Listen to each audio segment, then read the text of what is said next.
Sally Bear and the Coachroaches, a poetry audiobook. A dancing girl.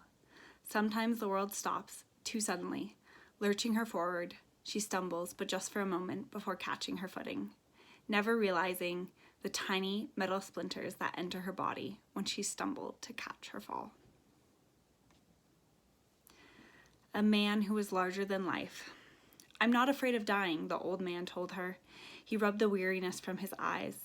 All traces of his charisma and his legacy had faded, not vanished and certainly never forgotten, but faded, something radiant that had dimmed, never to illuminate again.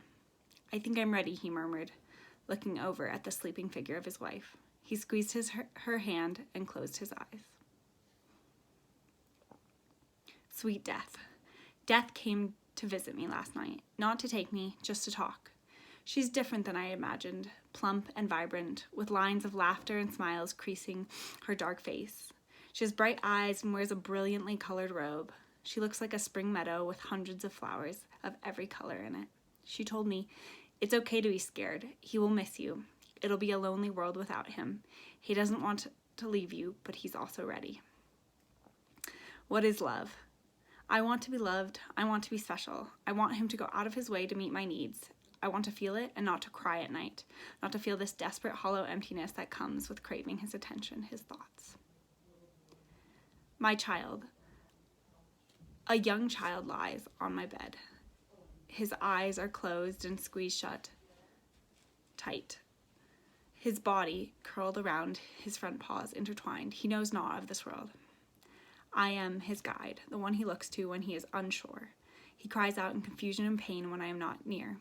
We don't share a language, so I cannot tell him that I will be back, that I will never abandon him, that I will always come back. I want him to know. If only I could tell him. Why do men hurt us?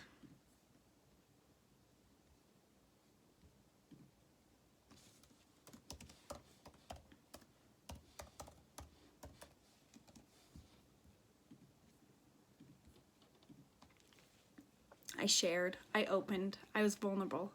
I tiptoed out on a fragile limb, barely balancing on the sweet-smelling bark, small splinters clinging at my skin and dark, soft leaves brushing against my arms and legs. I was brave. He received me, open and honest, but it wasn't enough.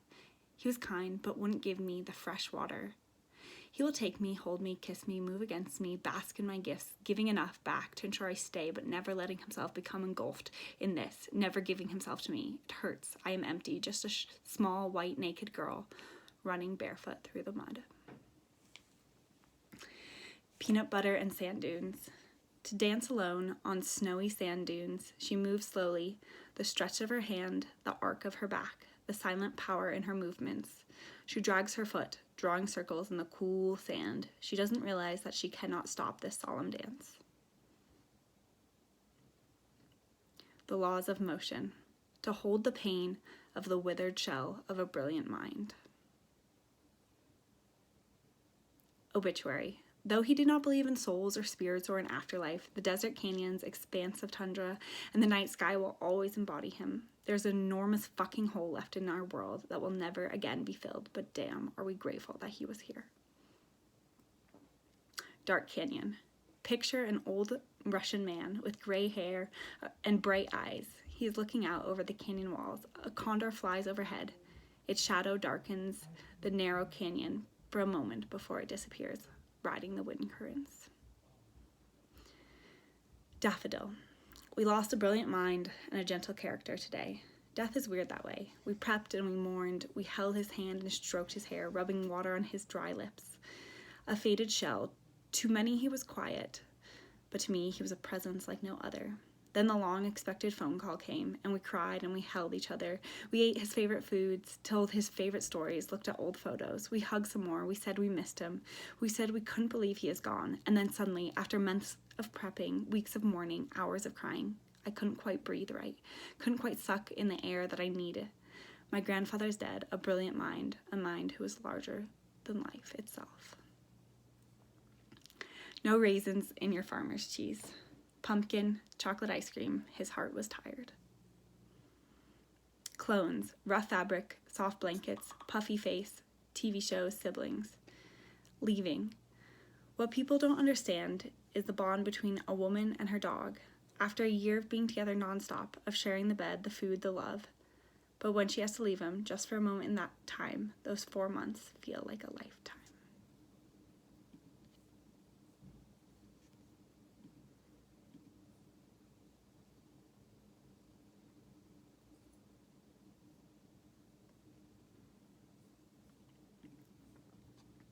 (6/22/2021).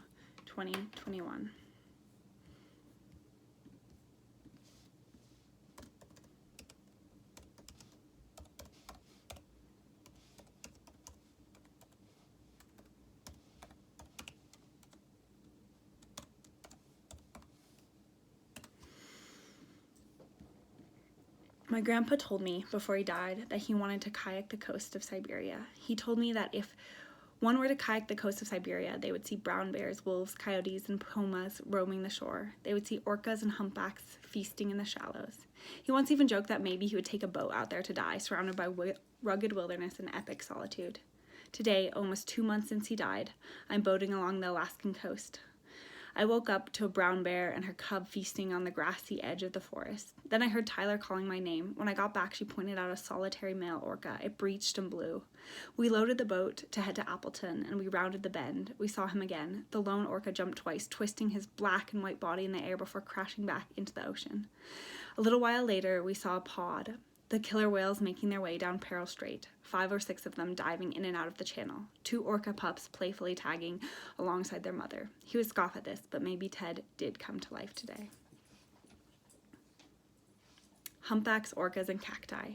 After over a year of being homebound, I went 3 places: Pittsburgh, Utah, and Alaska. Something potentially symbolic about the fact that these were the places my grandfather loved. Boss man. Lack of leadership, communication, asshole, unreliable, rude, reckless, evil, negligent, numpty, stupid.